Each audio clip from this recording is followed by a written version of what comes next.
Yəqin ki, sualınız Sülh Şurası ilə bağlıdır. Təbii, Sülh Şurasını necə Bəli, tutdum mən? bəli. Əvvəl onu qeyd edeyim ki, bu yeni ideyanın müəllifi Birləşmiş Ştatların 47-ci prezidenti Donald Trump'dır. Yanvar ayının 16-sında ilk dəfə bu ideyasını ortaya qoydu. Ünvanı da göstərdi. Bu Qəzza bölgəsində sülh prosesinin və həm də oradakı bərpa işləri, quruculuq işləri ilə bağlı bu Sülh Şurası fəaliyyət göstərəcək. Amma onun nizamnaməsində heç yerdə Qəzza bölgəsi ifadəsi yoxdur. Onun adı çəkilməyib. Və nizamnaməsində deməli, əsasən bu qənaətə gəlmək, həm də Trump'ın özünün şərhlərinə əsasən bu qənaətə gəlmək olur ki, Sülh Şurası əslində Qəzza bölgəsində eyni zamanda müvafiq münaqişələrin olduğu bölgələrdə sülh prosesinə töhfə vermək niyyətidir. Yəni, belə baxanda BMT-nin ki, əsas funksiyası nədir? Və həmin funksiyaya demək olar ki, tamamilə oxşar bir funksiyadır və biraz say baxımından da diqqət cəlb edir. BMT 45-ci ildə yarandı, oktyabr ayının 24-də və o zaman 51 dövlət təsisçi idi.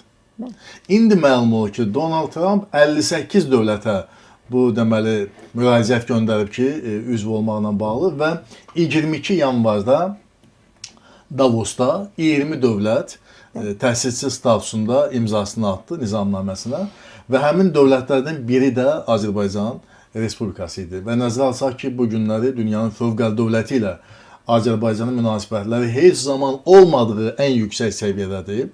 Və bir neçə aydan sonra iki tərəfli münasibətlərimizin ən yüksək səviyyəsini hüquqi baxımdan təsdiqləyən bir strateji tərəfdaşlıq xaritəsini imzalanacaq. İşçi qrup, strateji işçi qrup artıq işlərini yekunlaşdırmaq üzrədir.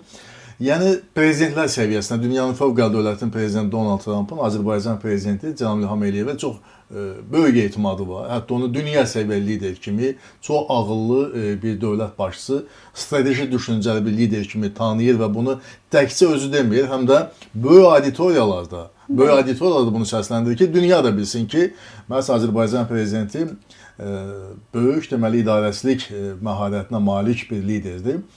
O ki, qaldı sizin sualınızın o konkret detalları ilə bağlı. Əvvəla Donald Trump'ın bu qərarların qəbulunda müstəsna hüququ var. Yəni, o bir şey yox deyəndə o keçmir, amma burada bir əlavə deyileyim ki, 3-2 səs çoxluğu toplansa Donald Trump'ın yox deməyini aradan götürmək olar. Bu da biraz qəliz məsələdir, bilirsiniz, 3-2 səs çoxluğu toplamaq. İkincisi, üzv dövlətlər deməli, 3 il müddətinə üzv olurlar. 3 il müddətinə. Amma havayı, pulunu ödənmədən 3 il müddətinə. Yox, sənin daimi Sülh Şurasında yeri gəlmişkin BMT-nin alternativ olma iddiasında olan bir qurumda daimi təmsilçilik niyyətinə düşmüsənsə, bu halda 1 milyard dollar ödənişdən söhbət gedir. Mənə elə gəlir ki, bir çox dövlətlər davamlı şəkildə, yəni daimi şəkildə Sülh Şurasının üzvlüyündə ona görə maraqlıdır ki, bir yandan 1 milyardı ödəyəcək. Amma bu deməkdir ki, bu demək deyil ki, hər bir dövlət o pulu verəcək. O dövlət ki, daimi üzv olmaq istəyir, o pulu verdi. Dünya münaqişələr dünyasıdır. Bu günləri dünyanın elə bir bölgəsini tapmaq nadir hadisə çevrilir ki, o da münaqişə olmasın. Və indi Qəzza bölgəsi, Rusiya-Ukrayna müharibəsi bitəcək, oradakı bərpa prosesi, sülh prosesi və dediyim ki, münaqişəli dünyada münaqişələrin tənzimlənməsindəki Sülh Şurasının mühüm rolu olacaq, həm də bərpa işlərinə, quruculuq işlərinə. Deməli, kimlər ki, o vəsaiti verir və daimi üzv olursa, deməli, layihələrdə iş almaq, bərpa prosesində iştirak etmək və hesab edirəm ki, 1 milyardı verən dövlət onu dəfələrlə əvəzini çıxıb qazanc əldə edə biləcək. Çünki dediyim kimi, bərpa prosesində Sülh Şurasının öz töhfəsi var, maliyyə dəstəyi baxımından və deməli, layihəni də verəndə o dövlətlərə veriləcək ki, siz sülhə doğrudan töhfə verirsiniz. Bu ehtimal deyil də, bu konkret ehtimaldırmı bunlar, yoxsa? Bunu Donald Trump'ın çıxışları, onun mövqeyi, hətta o deyir ki, dövlət var ki, onun biz olmasını istəmirik Sülh Şurasında. Bizə lazım deyil. Məsələn, Fransa ilə bağlı oxşar mövqedə heç bizə lazım deyil.